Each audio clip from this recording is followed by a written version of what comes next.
प्रभु यीशु मसीह में धन्यवाद देता हूं इस सुंदर अवसर के लिए परमेश्वर, जहां पे हम परमेश्वर तेरे वचनों को देखते हैं, और क्योंकि तेरा वचन सच है, सत्य है, और जब तेरा वचन की सच्चाई हम जानते हैं, हमारे जीवन से बहुत सारी दुविधा, बहुत सारे गलत फहमियां और बहुत सारे चंगुल में जहां पे हम फंसे हुए हैं, वहां पे हमें आजादी मिलती है। प्रभु यीशु मसीह, इस समय हम प्रार्थना करते हैं परमेश्वर कि तेरा अनुग्रह हम सब पर हो, जो हम ताकि हम पूरे हृदय से तेरे वचनों के अनुसार अपना जीवन को बनाए परमेश्वर, ताकि तेरे नाम की महिमा मिलती रहे। धन्यवाद यीशु, ये प्रार्थना प्रभु यीशु मसीह तेरे नाम से करता हूं, आमेन आमेन। आमेन। इन वचन को मैं देखता हूं तो एक चीज मैं हमेशा याद करता हूं या कहता हूं या याद रखता हूं, वो ये है यूहन्ना 8:31 और 32 कहता है, तब यीशु ने उन यहूदियों से जिन्होंने उनकी प्रतीति की थी कहा, यदि तुम मेरे वचन में बने रहोगे तो सचमुच मेरे चेले ठहरोगे और सत्य को जानोगे और सत्य तुम्हें स्वतंत्र करेगा। ओके, हमारे जीवन में ये बहुत जरूरी है, भले आप प्रचार किसी का भी सुनते हो, आप तब तक आजाद नहीं होंगे जब तक आप सत्य को नहीं जानते या सत्य को ग्रहण नहीं करते, सत्य को अपनाते नहीं हो। ओके, और जब आप सत्य को अपनाते हो, उसको ग्रहण करते हो, परमेश्वर की सच्चाई आपके जीवन में आशीष लेकर आती है।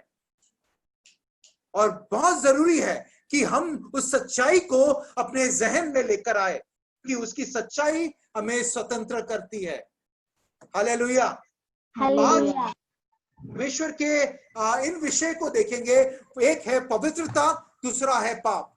और इन विषयों को जब हम देखते हैं, हम उस टीचिंग्स के हिसाब से भी देखेंगे जो इन 2-3 हफ्तों में हमने देखा है उद्धार के सिद्धांत के रूप में। पहला चीज पवित्रता के विषय में, उसका अर्थ क्या है। ज्यादातर जो अर्थ अगर आप गूगल में टाइप करते हो तो विकिपीडिया अपना अर्थ बताती है। उसमें से एक अर्थ जो मैंने उठाया है वो कहता है, holiness is the state of being Holi और सेक्रेड, है ना। पवित्रता वो है जिससे हम अपने आप को शुद्ध या पवित्र मानते हैं या जानते हैं या महसूस करते हैं, उसको होलीनेस या पवित्रता कहते हैं। Sin is the act of violating God's will. पाप जो है वो परमेश्वर की जो इच्छा है उसका उल्लंघन करना, वो पाप है। पाप को इस प्रकार भी देख सकते हैं कि परमेश्वर और इंसान के रिश्ते में दरार लेके आने वाला। ओके, विकिपीडिया और भी अच्छे से बताता है, कहता है पाप वो है जिससे हम चुक गए, हमें इस और जाना था पर हम कहीं और चले गए, हम चुक गए, हम मार्ग से भटक गए, और एक तरह से वो पाप है। तो पवित्रता और पाप का जो व्याख्या है हम विकिपीडिया से इस प्रकार देखते हैं, लेकिन बाइबल हमें कुछ कहती है इसके विषय में। ये बहुत जरूरी है कि हम बाइबल के अनुसार देखें कि हमारा पवित्र शास्त्र के अनुसार इन दोनों शब्दों का अर्थ क्या है। पवित्रता का मेन मतलब है परमेश्वर के लिए अलग कर दिया गया, सेट अपार्ट फॉर गॉड। आप परमेश्वर के लिए अलग कर दिए गए हो। तो जब पतरस कहता है तुम परमेश्वर के निज प्रजा हो, तुम उसके पर्सनल लोग हो, तुम ऐसे लोग जो परमेश्वर ने अपने लिए रखा है। आज जो वचन रविंद्र ने पढ़ा, कहता है कि मैं वो हूं जिस पर मैं दया करना चाहूं उस पर दया करता हूं, जिस पर मैं अनुग्रह करना चाहूं मैं उस पर अनुग्रह करता हूं। और वो हमारा परमेश्वर है, उसने हम पर अनुग्रह किया ताकि हम यीशु मसीह को जान सके, और यीशु मसीह के जानने के वजह से आज हम परमेश्वर के लोग कहलाते हैं। जो व्यक्ति परमेश्वर यीशु मसीह को नहीं जानते वो परमेश्वर के लोग नहीं है, वो परमेश्वर के लोग नहीं है, परमेश्वर से अलग है। लेकिन जो यीशु मसीह को जानते हैं वो परमेश्वर के लोग हैं, और परमेश्वर ने उन्हें दुनिया से उठाकर अपने सीने से लगा के रखा है। आमीन। अगर हो सके तो अपने पड़ोसी से कहो, परमेश्वर ने तुम्हें सीने से लगा के रखा है। लेकिन अगर आप अकेले हो तो जानो परमेश्वर ने तुम्हें सीने से लगा के रखा है ताकि तुम अकेले ना रहो। हर वक्त वो तुम्हारे साथ रहता है और वो परमेश्वर है, वो परमेश्वर है। अगर हम देखें, वो परमेश्वर वो है जो पवित्रता में रहता है। परमेश्वर पवित्र है, He is holy, वो पवित्र है। 1 पत्रस 1:15 कहता है, जैसा तुम्हारा बुलाने वाला पवित्र है वैसे ही तुम भी सारे चाल चलन, अपने सारे चाल चलन में पवित्र बनो। हमारे हर दृष्टि, हमारी हर चाल चलन पवित्रता को दिखाए। हमारी आंखें जिसको देखे वो पवित्रता से देखे। हमारे जबान परमेश्वर के योग्य शब्द का इस्तेमाल करे। हमारे कान वो सुने जो परमेश्वर की महिमा लेकर आता। परमेश्वर चाहता है कि हम जाने, क्योंकि वो पवित्र परमेश्वर है। 1 तिमुथी 6:16 कहता है, अमरता केवल उसी की है और वह अगम ज्योति में रहता है, ना उससे किसी मनुष्य ने देखा, ना कभी देख सकता है। उसकी प्रतिष्ठा और राज्य युगानुयुग रहेगा। आमेन। वो परमेश्वर है जो अगम ज्योति में रहता है, वो महान है। बाइबल में लिखा है, अगर किसी ने मनुष्य परमेश्वर को देखा वो मर जाएगा, क्योंकि वो अगम ज्योति में रहता है। पहले जब मैं मसीह नया नया बना था, किसी एक व्यक्ति ने मुझसे कहा, क्या तुम परमेश्वर को देख सकते हो? मैंने बोला, मैं चाहता हूं कि मैं परमेश्वर को देखूं। मेरी चाहत है कि मैं परमेश्वर को देखूं। तब उसने मुझे ये वचन दिखाया कि परमेश्वर को देखना असंभव है। अगर तुम सूरज को कड़ती धूप में 12 बजे मुंबई शहर में 1 मिनट भी देख लो, कुछ समय तक आप अंधेरा आपकी ओर छाया रहेगा। और सूरज सबसे छोटा तारा है, उससे बड़े बड़े तारागना को बनाने वाला मेरा परमेश्वर कितना उजाला में रहता होगा, कितना महान होगा। और वही कहता है वो अगम है, उसे कोई नहीं देख सकता।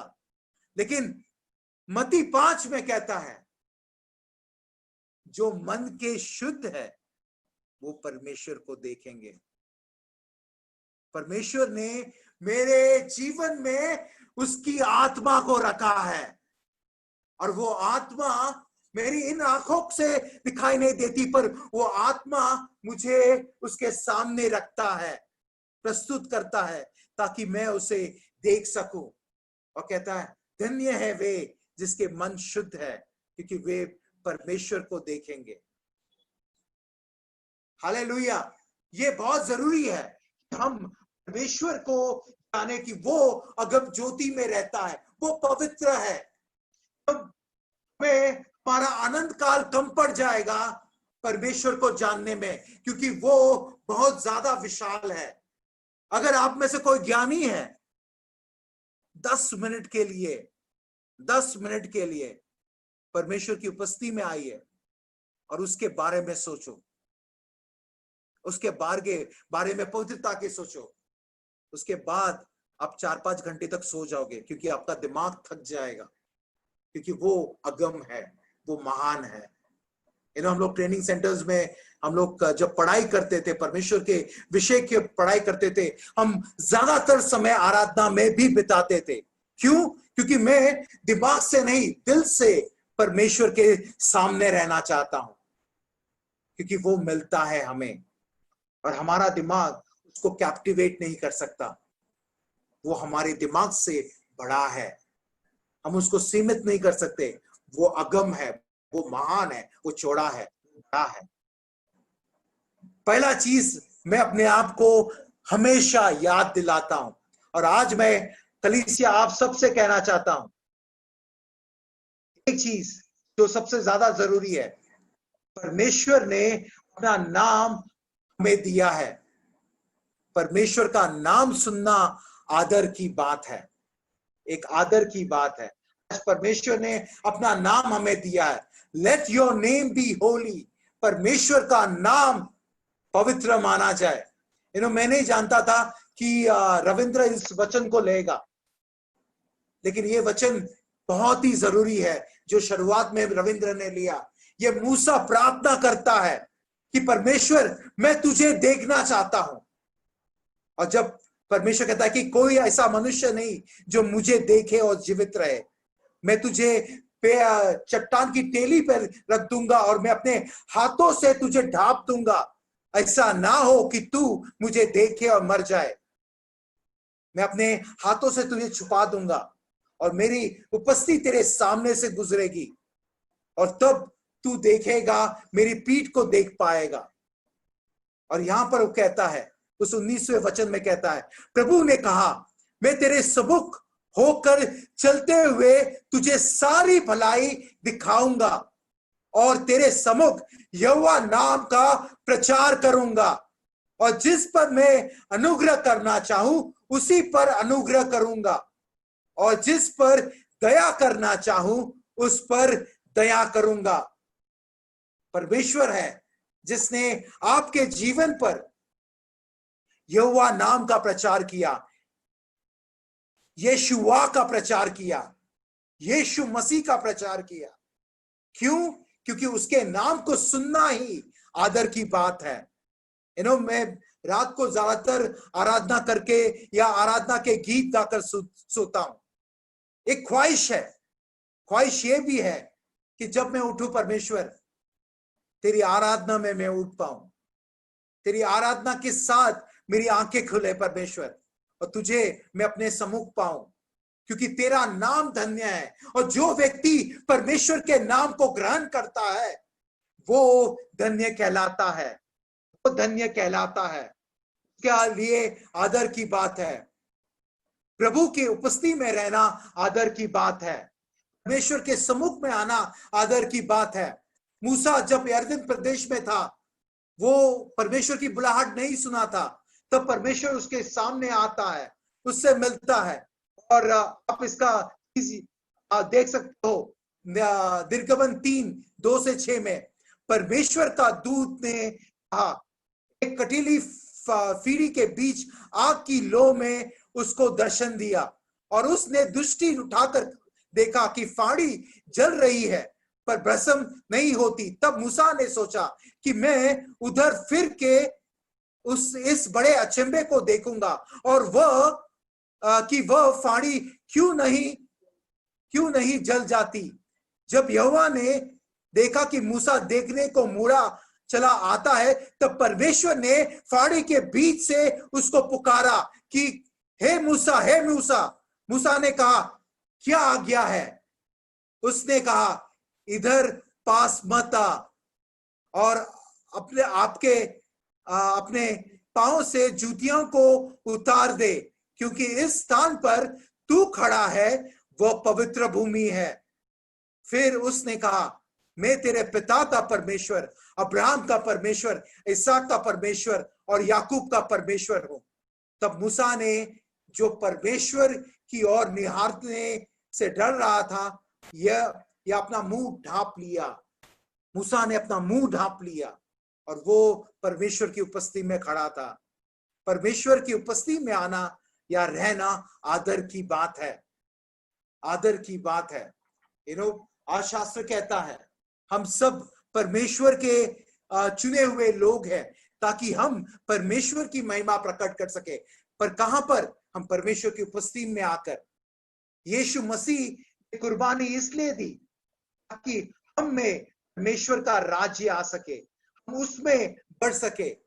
और यीशु मसीह कहता है, मैं अपने भाइयों के सामने, मैं परमेश्वर पिता को कहता है, परमेश्वर पिता से कहता है, मैं अपने भाइयों के सामने, अपने लोगों के बीच पिता तेरी आराधना करूंगा। तो मुझे तकरीबन 25 साल से ज्यादा हो गए प्रभु यीशु मसीह में। एक चीज मैं दिल से कहता हूं, मैं कलीसिया में जाना कभी डांडी नहीं मारता, कभी बंक नहीं करता, मैं कभी मिस नहीं करता, मैं हमेशा जाता हूं। क्यों? क्योंकि ये वचन कहता है कि यीशु मसीह अपने लोगों के बीच में आकर परमेश्वर पिता की आराधना करता है। इब्रानियों 2 में लिखा है। और जब वो आता है, वो ढूंढता है हमारे चेहरों को। आज भी परमेश्वर ढूंढता है जो लोग जुड़े हैं कलीसिया में, ताकि वो परमेश्वर की पिता की आराधना कर सके। वो ढूंढता है। अगर आप कहोगे नहीं मैं तो सोया हुआ था, थका हुआ था बेचारा, फिर भी वो जानता है कि आप सोए हुए नहीं है, आपको मिस करता है। उन चेहरों में आपको मिस करता है। क्यों? क्योंकि उसकी उपस्थिति में रहना आदर की बात है। वो परमेश्वर पिता का आदर करता है और अपेक्षा करता है हम भी परमेश्वर पिता का आदर करें, तो उसकी उपस्थिति में रहना सीखे। ये बहुत जरूरी है, ये बहुत जरूरी है। प्रभु के नाम धारण करना आदर की बात है। काफी लोग हैं जो अपने जीवन में काफी टैटूज बनाते हैं। मैंने देखा है काफी स्त्रियां अपने पति का नाम लिखती है। काफी पुरुषों को देखा है अपने अपने पत्नी का या प्रेमिका का नाम लिखते हुए देखता है। और काफी लोग हैं जो गले में क्रॉस पहन के घूमते हैं। मेरी बेटी भी आजकल गले में क्रॉस पहन के घूमती है, लेकिन वो क्रॉस नहीं, वो यीशु मसीह का नाम है। और बाइबल कहता है हमारा शरीर परमेश्वर ने इसलिए चुना ताकि परमेश्वर के प्रभु यीशु मसीह का नाम हम धारण कर सके। हालेलुया। प्रभु यीशु मसीह का नाम धारण कर सके। प्रेरितों 9:15 कहता है, परंतु प्रभु ने उससे कहा तू चला जा, कि यह तो अन्य जातियों, राजाओं और इस्राएलियों के सामने मेरा नाम प्रकट करने के लिए मेरा चुना हुआ पात्र है। और यह पौलुस के विषय में था कि वो अन्य जाति में जाएगा, वो लोगों के बीच में जाएगा, वो राजाओं के सामने खड़ा रहेगा, वो इस्राएलियों के सामने खड़ा रहेगा, वो जगत के सामने खड़ा रहेगा। क्यों? क्योंकि मैंने उसे चुना है मेरे नाम को धारण कर सके। आज परमेश्वर आपको कहता है मैंने तुम्हें चुना है ताकि मेरे नाम को तुम धारण कर पाओ। प्रकाशित वाक्य 2:3 कलीसिया से कहती है, यीशु मसीह कहता है और तू धीरज धरता है और मेरे नाम के लिए दुख उठाते उठाते थका नहीं। ऐसे लोग परमेश्वर चाहता है, चाहे स्थिति कैसी भी हो, यीशु मसीह के लिए जिएंगे, यीशु मसीह के तरह जिएंगे, यीशु मसीह के द्वारा जिएंगे। क्यों? मैंने यीशु मसीह का नाम अपने हृदय में धारण किया है। जब परमेश्वर ने अब्राहम को बुलाया और कहा कि मैं तुझे इस जगह पे भेजता हूं और मैं तेरे नाम को बड़ा बनाऊंगा। कैसे बड़ा बनाएगा? परमेश्वर सबसे बड़ा था, सबसे बड़ा परमेश्वर है और अब्राहम बहुत ही छोटा था। परमेश्वर ने अब्राहम को उठाकर परमेश्वर के साथ जोड़ दिया उसके नाम को, और उसे कहा गया अब्राहम का परमेश्वर, आइजैक का परमेश्वर, याकूब का परमेश्वर। आज परमेश्वर आपसे कहता है मैं तेरा परमेश्वर हूं, तुमने मेरे नाम को धारण किया है। और जब दुनिया देखती है तुम्हें, मेरे नाम को भी देखती है, और मैं अपने नाम के निमित्त परमेश्वर कहता है तुम्हें बचा के रखूंगा। बाइबल कहता है तुम अभी तक विनाश क्यों नहीं हो पाए? क्योंकि परमेश्वर जो हमारा बचाने वाला है वो हमें बचाता है और अपने नाम के निमित्त हमारी सुरक्षिता करता है। उसका नाम उसके लिए आदरणीय है। 10 आज्ञाओं में से एक आज्ञा ये भी थी कि तू अपने प्रभु परमेश्वर का नाम व्यर्थ में नहीं लेना।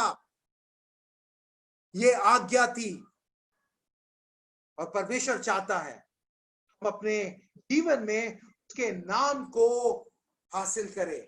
मनुष्य क्या है? जब हम मनुष्य को देखते हैं, मनुष्य की दशा क्या थी? वो घिरा हुआ था, उसका पतन हो चुका था। हमने देखा उत्पत्ति 3 में परमेश्वर और मनुष्य एक के साथ एक अच्छा रिश्ता था, सिद्ध रिश्ता था। मनुष्य ने पाप किया और निर्णय लिया परमेश्वर के साथ रिश्ते तोड़ने का। मनुष्य को परमेश्वर की उपस्थिति से निकाल दिया गया। तब से वह संघर्ष कर रहा है और उसकी उपस्थिति में जाने की कोशिश कर रहा है। कुछ लोग जो आदम को नहीं जानते थे, उनमें खामियाजा थी, वो कमी थी, और वो संघर्ष करने लगे, मुझे नहीं मालूम परमेश्वर कौन है, पर मुझे परमेश्वर की जरूरत है। तो उन्होंने क्या किया? उन्होंने स्वयं का परमेश्वर बना दिया।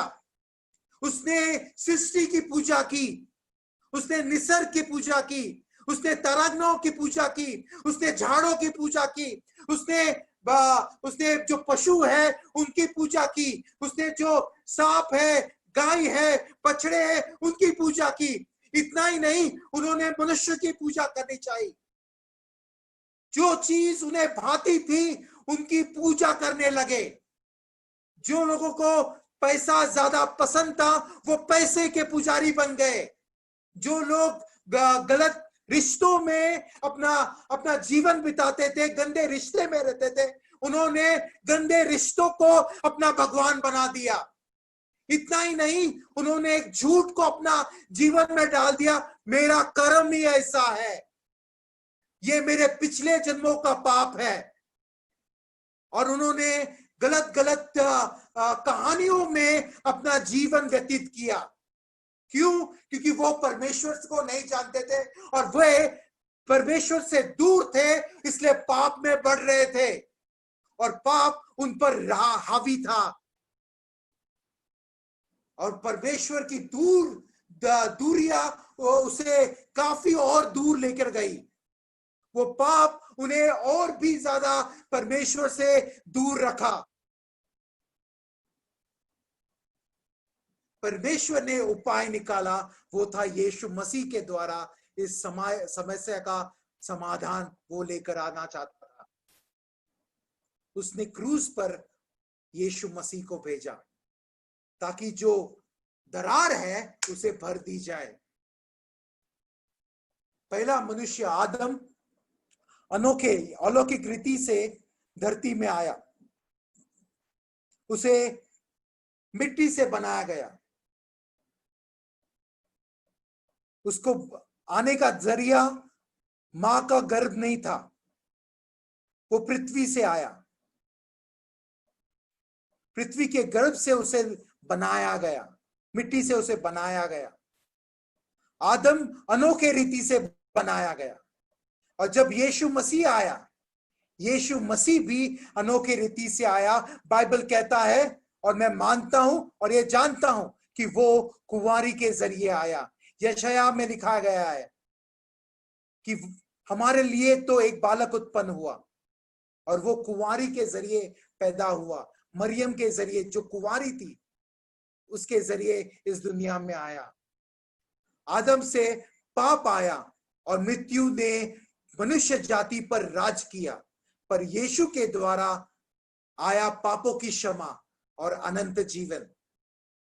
यशायाह 59:2 में लिखा है, हमारे अपराधों के कारण परमेश्वर के साथ हमारी दूरियां बनी।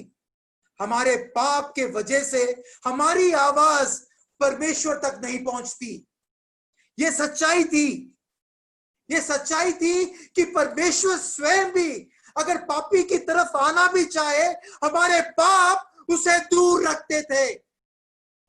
ये दूरियां हमने पैदा की थी, लेकिन परमेश्वर के लिए भी कठिन था कि वो आ सके और हमारे लिए वो निवारण लेकर आ सके।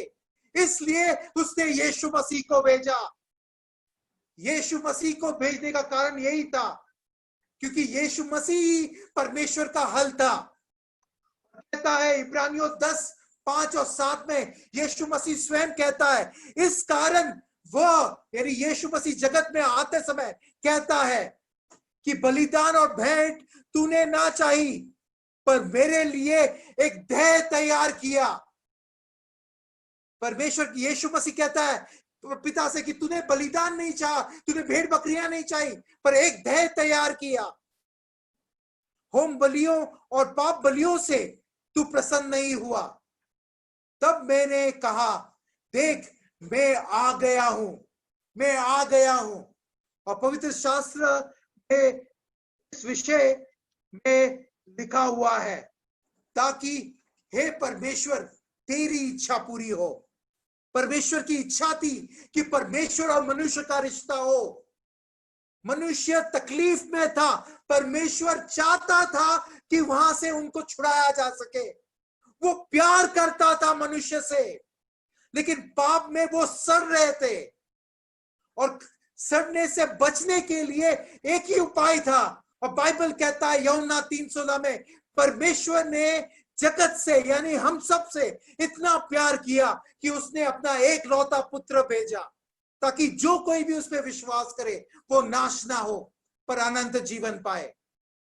और वो सच्चाई है, वो सच्चाई है कि यीशु मसीह इसलिए आया ताकि हमारे हमारे गुनाहों की सजा वो अपने लिए अपने ऊपर ले सके।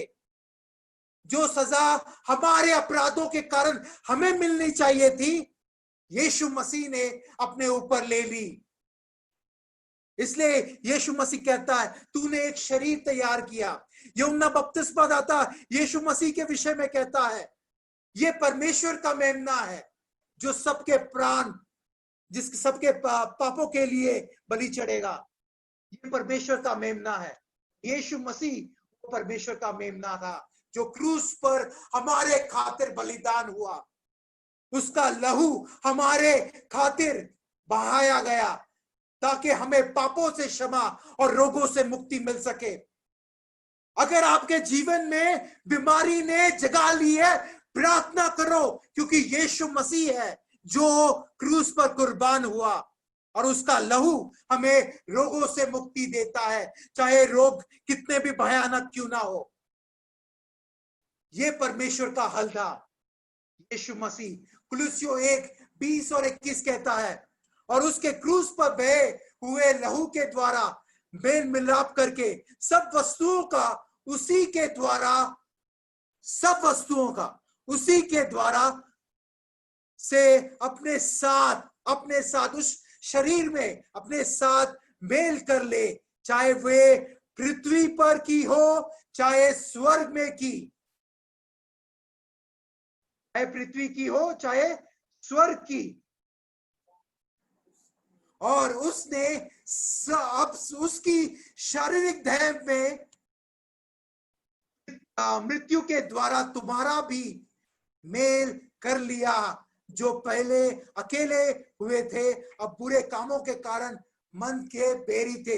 हम जो अलग थे, हम जो दुश्मन थे परमेश्वर के, हमने गुनाह किया था, हमारा हर एक कार्य परमेश्वर के विरोध में था, यीशु मसीह कुर्बान हुआ और हमें उसके साथ जोड़ दिया। इतना ही नहीं, स्वर्ग के स्थानों को भी उसने अपने उस शरीर में एक कर दिया, उसने एक कर दिया। बाइबल कहता है उसने सिर्फ जो मनुष्य से बनाए हुए टैबरनेकल या मंदिर से नहीं गुजरा। मंदिर में जो जो पर्दा था, परमेश्वर की उपस्थिति का पर्दा था, जब वो क्रूस में कुर्बान हुआ, उसने उस पर्दे को फाड़ दिया और वो फर्क को निकाल दिया, और यीशु मसीह का वो शरीर उसने तोड़ दिया। और इब्रानियों 9:12 में कहता है, उन्होंने बकरों तथा बछड़ों का नहीं, बल्कि अपना रक्त लेकर सदा के लिए एक ही बार पवित्र स्थान में प्रवेश किया, और इस तरह मनुष्य के लिए सदा सर्वदा बना रहने वाला उद्धार प्राप्त किया है। आमीन। यीशु मसीह जब वो गुजरा, वो उस मंदिर में गुजरा जो स्वर्ग में था, और अपने स्वयं के लहू को लेकर गया। इस धरती के पाप और गुनाह को के लिए तो कुर्बानी दी, इतना ही नहीं, स्वर्ग को भी पूरी तरह से पवित्र करके अपना लहू उस पवित्र स्थान में लेकर गया, परमेश्वर के सामने प्रस्तुत करता है। सिर्फ यीशु मसीह के द्वारा यह मुमकिन है। क्यों? कि बाइबल कहता है और वो सच कहता है, और मैं मानता हूं और ये यकीन करता हूं कि रोमियो 3:23 कहता है, सबने पाप किया है और परमेश्वर की महिमा से रहित है। मैं खुद गुजराती घराने से आता हूं, मेरी परवरिश हिंदू तौर तरीके से हुई।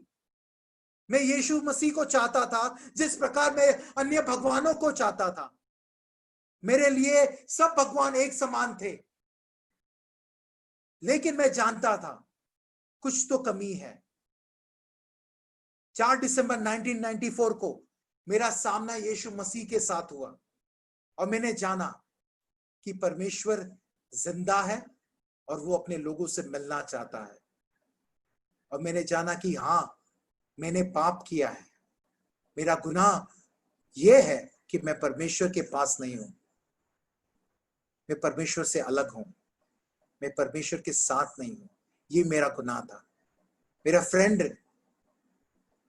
जो कॉलेज में और मेरे साथ ही पला बड़ा है, उसने मुझसे पूछा, तूने इतने साल जिस भगवान की सेवा की, तूने उसे छोड़ दिया? मैंने सिर्फ एक ही चीज कहा, हाँ, इतने साल मेरे बर्बाद हो गए। जब उसने ये सुना, नेक्स्ट दिन वो यीशु मसीह में आया। सच्चाई ये है, यीशु मसीह के बगैर रहना वो पाप में रहने के बराबर है। पाप में रहना है वो, और परमेश्वर नहीं चाहता कि हम पाप के जरिए हम परमेश्वर से दूर रहे। और इसलिए रोमियो 3:23 कहता है, सबने पाप किया और परमेश्वर की महिमा से रहित है। और ये सच्चाई है। सब, चाहे वो कहां पे आप जन्मे हो, चाहे मसीह घराने में जन्मे हो, कैथलिक हो, आप भी परमेश्वर की महिमा से वंचित हो। रोमियो 5:8 कहता है, जब हम पापी थे तब यीशु मसीह हमारे लिए मरे। ये सच्चाई है। यीशु मसीह धर्म बनाने नहीं आया। ये जाति धर्म परमेश्वर की ओर से नहीं है, ये हमारी उपज है, हमारा तौर तरीका है, परमेश्वर की ओर से नहीं है। और परमेश्वर का वचन कहता है, जब हम पापी थे यीशु मसीह हमारे लिए मरा। यह रोमियो 6:23 कहता है, पाप की मजदूरी मृत्यु है, परंतु परमेश्वर का वरदान हमारे प्रभु यीशु मसीह में अनंत जीवन है। मजदूरी हमारा हक है। मैं काम करता हूं, अगर बॉस मुझे तनख्वाह देता है तो मेहरबानी नहीं करता, वो मैंने काम किया है। लेकिन वो गिफ्ट देता है तो हाँ, मेहरबानी किया है उसने। उसी प्रकार हमने जो कमाया है वो है मौत। सिर्फ इतना ही नहीं कि हमें मौत मिले, हमें आगे भी हमारा मोक्ष से कोई नाता नहीं रहेगा, हमारा उद्धार से कोई मतलब नहीं रहेगा, हमें मुक्ति नहीं मिल सकती, हमें नरक की आग में झोंक दिया जाएगा। परंतु परमेश्वर का वरदान हमारे प्रभु यीशु मसीह में अनंत जीवन है। और ये सच्चाई है। इफिसियों 2:5 कहता है, जब हम अपराधों के कारण मरे हुए थे तो हम मसीह के साथ लाए भी जाएंगे। अनुग्रह से हमारा उद्धार हुआ है, हमारे कर्मों से हमारा उद्धार नहीं हो सकता। हमारा उद्धार यीशु मसीह के अनुग्रह के द्वारा होता है। क्या कर सकते हैं? हमारा हृदय इस प्रकार होना चाहिए। क्या चीज? प्रार्थना का हृदय रखे, हमेशा प्रार्थना का हृदय रखे, हमेशा अपने आप को कहे कि मुझे परमेश्वर के सामने नम्र होना है। बाइबल कहता है कि परमेश्वर घमंडियों का विरोध करता है और जो नम्र होते हैं उस पर वो अपना अनुग्रह करता है। जो घमंड के साथ खड़े रहते हैं उनको चाटा पड़ता है, और जो अपने आप को परमेश्वर के सामने झुकाते हैं परमेश्वर उन्हें उठाता है, परमेश्वर उन्हें उठाता है।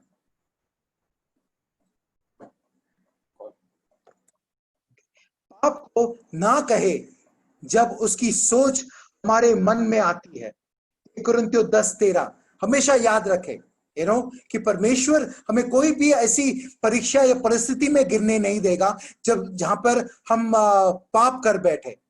पर परमेश्वर हमें बचाएगा और उससे मार्ग भी निकालेगा। हमारी क्षमता के बाहर वो हमें परीक्षा में नहीं गिरने देगा।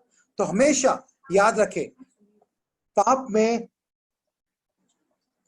पाप को ना कहे। ओके, अपने आप को उजाले में लेकर आए, अंधेरे में ढाक के मत रखे। याकूब 5:16 कहता है, confess your sin to one another that you may be healed. अपने एक दूसरे से अपने पाप कबूल करो ताकि तुम चंगे हो जाओ, तुम ठीक हो जाओ। और ये बहुत जरूरी है। तो अपने पाप को उजागर में लेकर आओ, में लेकर आओ।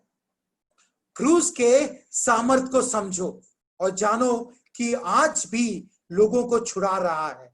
आज भी परमेश्वर का कार्य उस क्रूस पर हो रहा है। उसकी लालसा और आदत से जो शरीर की लालसा है, जो बुरी आदत है, उससे यीशु मसीह का क्रूस हमें छुड़ाता है। और ये सच्चाई है। अपने ऊपर सहानुभूति ना रखे, ओके, लेकिन उनके साथ जरूर सहानुभूति रखे जो संघर्ष करते हैं, जो तकलीफ में है। ओके, सहानुभूति रखे उनके साथ जो संघर्ष करते हैं, उन्हें मसीह में अगुवाई करे, ना कि उसको नीचा दिखाए, उनकी बुराई ना करे, पर उनको परमेश्वर यीशु मसीह का मार्ग बताए। और देखो कि परमेश्वर की आशीष जीवन में आए। याद रखे कि परमेश्वर का चुना हुआ व्यक्ति हूं, कि मैं परमेश्वर का चुना हुआ व्यक्ति हूं। परमेश्वर की संतान और पवित्र एवं निष्कलंक रहने के लिए मुझे बुलाया गया है। 2 तीमुथियुस 2:1 कहता है, इसलिए हे मेरे पुत्र, तू उस अनुग्रह से जो मसीह यीशु में है बलवंत हो जा। आमीन। कोई तुम्हें नीचे ना गिराए, कोई तुम्हारा तिरस्कार ना करे, यीशु मसीह में तुम बलवंत हो जाओ। आमीन। ये परमेश्वर चाहता है कि हम इस प्रकार जिए ताकि परमेश्वर के नाम की महिमा होती रहे। हालेलुया। इस समय हम चाहेंगे कि हम प्रार्थना करें। ओके, क्यों ना अपनी आंखें बंद करो, हम प्रार्थना करें। आप अपने लिए प्रार्थना करो। ये जरूरी है कि मैं परमेश्वर की इस अनुग्रह को अपने जीवन में देख सकूं। प्रभु यीशु मसीह में धन्यवाद देता हूं इस सुंदर समय परमेश्वर, जहां पे हम तेरे वचनों के जरिए ये जानते हैं परमेश्वर की यीशु तू मध्यस्थ है। परमेश्वर, तू हमारे जीवन का हल है परमेश्वर। और आप ही के जरिए परमेश्वर हमने प्रभु यीशु मसीह के इस अनुग्रह को जाना है परमेश्वर, ताकि हम तुझ में बढ़ सके, तेरे अनुसार जी सके, तेरे नाम की महिमा कर सके। प्रभु यीशु मसीह धन्यवाद देते हैं परमेश्वर, और कहते हैं प्रभु हम सबके जीवन में तू तेरे नाम की आशीष को लेकर आएगा प्रभु, ताकि हम तुझे अधिक से अधिक जान पाए और तेरे अनुसार जी सके। परमेश्वर यीशु मसीह धन्यवाद देते हैं, मांगते परमेश्वर वचन की सच्चाई को हम अपने जीवन में उठा के चले परमेश्वर, और हर वक्त तेरे साथ जीना सीखे परमेश्वर। धन्यवाद यीशु, तेरे नाम से प्रार्थना करते हैं। आमेन, आमेन, आमेन, आमेन, आमेन।